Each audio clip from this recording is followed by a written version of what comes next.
बिस्मिल्लाहिर्रहमानिर्रहीम, अस्सलामुअलैकुम। आपको खुशामदीद कहते हैं बोल न्यूज हेडक्वार्टर्स में।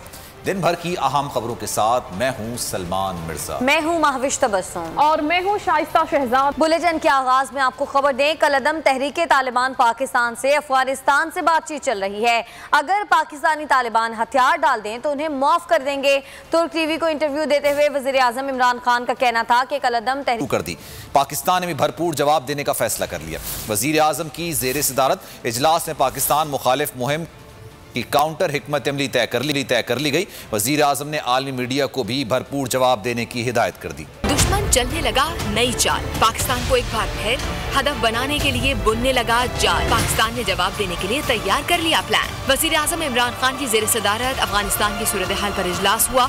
इजलास में अफगान सूरत हाल के बाद पाकिस्तान मुखालिफ मुहिम पर गौर किया गया। इजलास में पाकिस्तान के अफगान सूरत हाल में मुस्बत किरदार को आलमी सतह पर मजीद उजागर करने का फैसला किया गया। वजीर आजम इमरान खान ने इस मुहिम से मुताल्लिक वजारत इत्तलात और खारिजा को हिदायत दे दी। वजीर आजम ने हिदायत की कि आलमी मीडिया में पाकिस्तानी बयानिए की बेहतर तरवीज की जाए।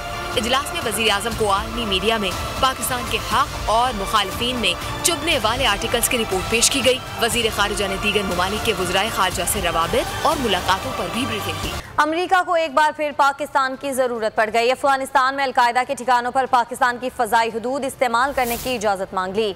वजीर खारजा शाह महमूद कुरैशी ने इशू पर अमरीका से बातचीत की तस्दीक कर दी। डेनमार्क के हम मनसब जेब कुफो के साथ मुश्तरका प्रेस कॉन्फ्रेंस में कहा कि अमरीका के साथ पाकिस्तानी फजाई हदूद के मुफीद होने से मुतालिक बातचीत हुई है। इस मामले पर तमाम फवायद और नुकसानात पर गौर खोज के बाद हतमी फैसला विफाकी काबीना करेगी। कोई भी फैसला पाकिस्तान की कौमी सलामती और इलाकाई इस्तेहकाम के मफाद को मद्देनजर रखते हुए किया जाएगा। अमरीकी सेनेट में पाकिस्तान पर पाबंदियां लगाने के बिल से मुतालिक सवाल के जवाब में वजीर खारजा का कहना था कि अमरीकी सेनेटर्स के मुजव्वजा मुसवदा कानून पर खामोश नहीं बैठेंगे। ये रिपब्लिकन सेनेटर्स का तजवीज़ करदा बिल है जो बाइडन हुकूमत की पॉलिसियों के खिलाफ है। अफगानिस्तान के अबूरी नायब वजीर आजम मुल्ला अब्दुल गनी बरादर का कहना है कि जिन मुल्कों को हमसे मसाइल हैं उनसे मुज़ाकरात के लिए तैयार हैं। तालिबान ने तोरखम सरहद पर इमदादी ट्रक से पाकिस्तानी परचम उतारने के मामले पर सख्त कार्रवाई कर दी। बॉर्डर पर तैनात कमांडर और नफरी तब्दील कर दी। अमरीकी सेनेट में अफगानिस्तान और उसके हिमायतियों पर पाबंदी से मुतालिक बिल पेश किए गए, जिन पर तालिबान का कहना था कि पाबंदियां अमरीका की अफगानिस्तान में फेल होने वाली पॉलिसियों को दोहराएंगी। मुशीर कौमी सलामती मुईद यूसुफ कहते हैं कि भारत हमेशा खित्ते का अमन बिगाड़ने की कोशिश में लगा रहता है। फेक न्यूज से पंचशेर से मुतालिक प्रोपेगेंडा किया गया। भारत की लद्दाख में फौजी ताकत बढ़ाने की खुफिया कोशिशें, चीन ने भारत को खबरदार कर दिया। कहा बाज रहे वरना कार्रवाई का हक महफूज रखते हैं। आगे बढ़े और खबर शामिल करते हैं। कराची से समुद्री तूफान गुलाब रुखसत हो गया, ताहम शाहीन के असरात अभी बाकी हैं। तूफान के असरात के बायस मुख्तलिफ इलाकों में वक्फे से हल्की और तेज बारिश का सिलसिला भी जारी है। महकमा मौसमियात के मुताबिक बारिश का ये सिलसिला मजीद एक रोज जारी रहने का इम्कान है। और आपको बताएं कि सिंध समेत शहर कायद में कहीं हल्की तो कहीं तेज बारिश का सिलसिला जारी है। गुलशन इकबाल और अतराफ में दरमियानी दर्जे की बारिश हुई, जबकि लसबेला, औरंगी टाउन, नाजाबाद और आयशा मंजिल पर तेज बारिश का सिलसिला भी जारी है। बारिश की सूरत हाल बता रहे हैं हमारे नुमाइंदे मोहम्मद सलीम। सिंध समेत शहर कायद में भी जो है वो बारिश का सिलसिला जारी है। कहीं हल्की तो कहीं तेज़ बारिश का सिलसिला जारी है।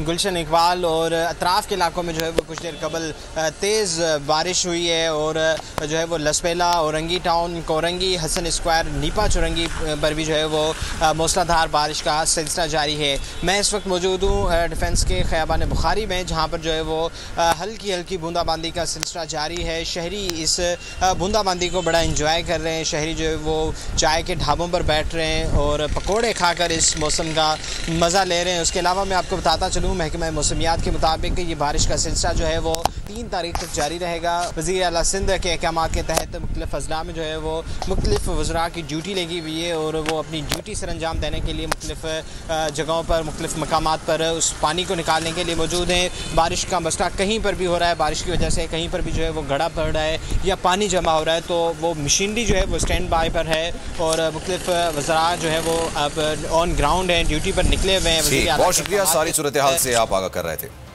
सऊदी अरब से मौखर अदायगी पर तेल के हुसूल के मामला तय पा गए। वज़ीर ख़जाना शौकत तरीन कहते हैं सऊदी अरब पाकिस्तान को माहाना 15 करोड़ डॉलर की सहूलत देगा। सऊदी अरब की जानिब से 2 साल में पाकिस्तान को 3 अरब 60 करोड़ डॉलर दिए जाएंगे। ये रकम तेल की खरीदारी के लिए इस्तेमाल की जाएगी। शौकत तरीन का कहना था कि आलमी मार्केट में पेट्रोलियम मसनूआत की कीमतों में इजाफा हुआ है, लेकिन पाकिस्तान में पेट्रोल की कीमतें खित्ते में अभी भी कम हैं। वज़ीर आज़म अवाम को चीनी, घी और आटे में रिलीफ देंगे।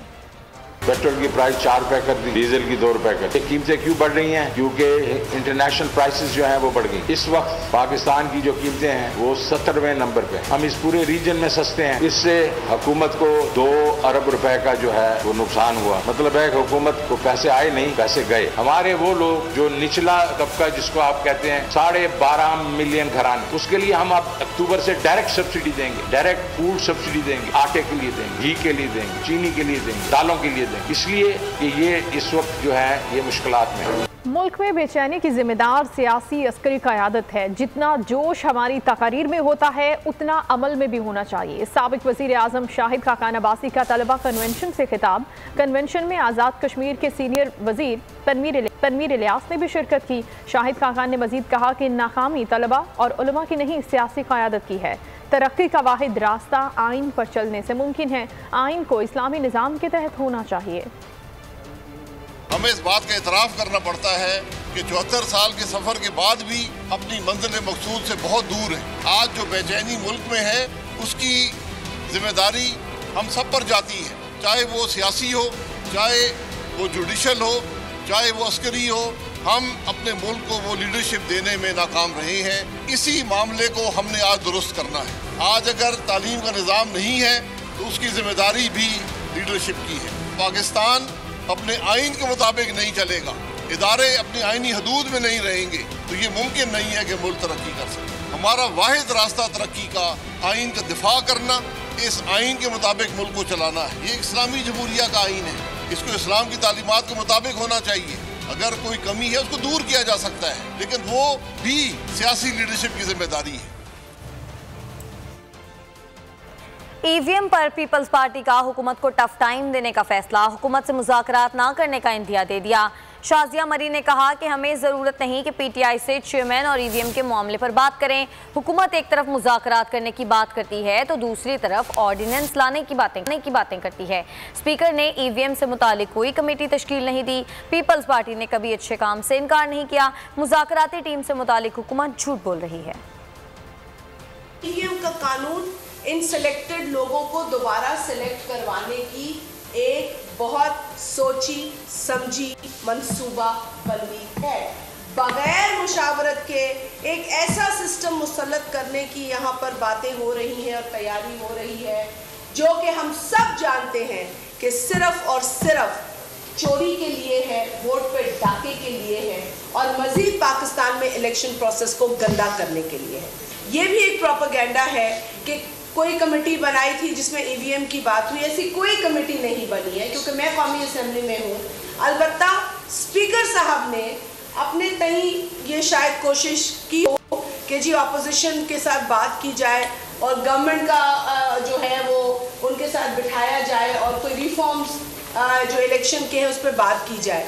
पीपल्स पार्टी ने कभी भी अच्छे काम से इनकार नहीं किया कि आपने एक तरफ हमें एक कमरे में बोला कि आके बैठ के आप डायलॉग करें और दूसरी तरफ आप ऑर्डिनेंस पे दस्तखत कर रहे हैं। ये झूठ बोल। हम तवीलुल मुद्दती मंसूबों पर काम कर रहे हैं। महंगाई पर काबू पाना सूबाई हुकूमतों की भी जिम्मेदारी है। वजीर ममलिकत फारूक हबीब एक बार फिर महंगाई के मामले पर सिंध हुकूमत पर बरस पड़े। कहा पंजाब में 1950 रुपए में गंदम मिल रही है, सिंध में अभी तक इनके गोदामों में गंदम मौजूद है। मुआविन खुसूसी शहबाज गिल ने कहा, पेट्रोल की कीमतें बढ़ने से पूरी दुनिया मुतासिर हुई है। ऑपोजिशन आलमी मसले पर प्रोपेगेंडा करके अपने मकासद हासिल करना चाहती है। बिलावल भुट्टो के बयान पर रद्द-ए-अमल में शहबाज गिल ने कहा, आलमी मार्केट में एक साल में कीमत 85% और पाकिस्तान में सिर्फ 20% बढ़ी।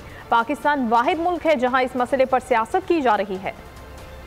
अपनी एडमिनिस्ट्रेशन को भी टारगेट्स दिए हैं कि वो ग्रां फरोशों के खिलाफ भी कार्रवाई करें और इसी के साथ साथ आज पंजाब में गंदम 1950 रुपए में सरकारी गंदम जो है वो रिलीज हो रही है, लेकिन सिंध में जहां पर 13 साल से पीपल्स पार्टी की हुकूमत है वहां अभी तक जो है उनके गोदामों के अंदर सरकारी गंदम जो है वो उसी तरह मौजूद है। इतनी बड़ी जो फर्क है सूबों के दरमियान कीमतों का, इसमें मैं समझता हूँ कि पीपल्स पार्टी की हुकूमत की एक बहुत बड़ी नाअहली है। फूड एंड एग्रीकल्चर ऑर्गेनाइजेशन है वो ये कह रही है कि पिछले 10 साल के अंदर दुनिया की सबसे ज्यादा महंगाई पूरी दुनिया के अंदर हुई है। पूरी दुनिया में पेट्रोल की कीमतों के साथ साथ जो $80 फी बैरल पे चले गई, उसी के साथ साथ जो गैस की कीमतें हैं, जो कोयले की कीमतें हैं, पिछले सिर्फ एक महीने में सितंबर में ये कीमतों की इजाफे के हवाले से सितंबर 2021 आलमी सतह पर बैनुल-अक़वामी सतह के ऊपर जो है वो बहुत भारी महीना जो है रहा है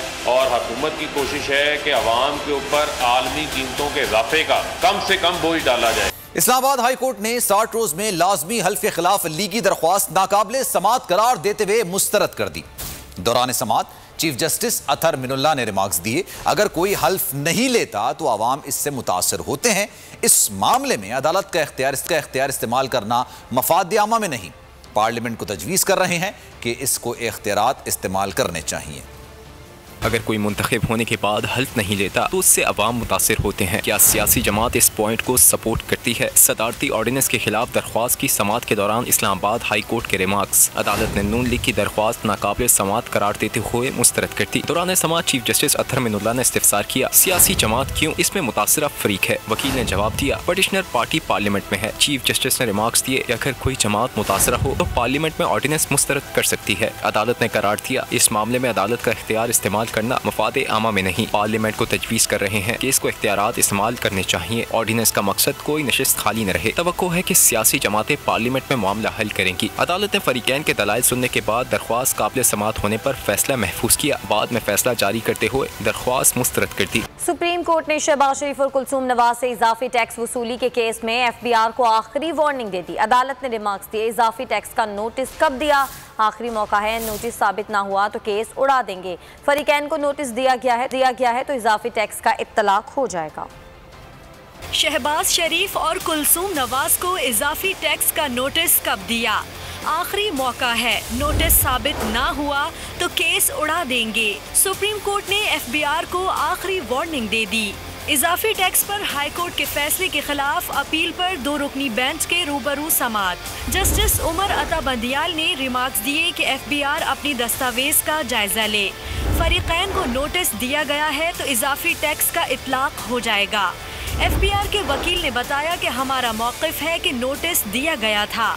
जस्टिस मंसूर अली शाह ने इस्तफसार किया, क्या नोटिस फरीकैन को मौसूल हुआ? FBI के कहने से तो नोटिस की वसूली साबित नहीं हो सकती।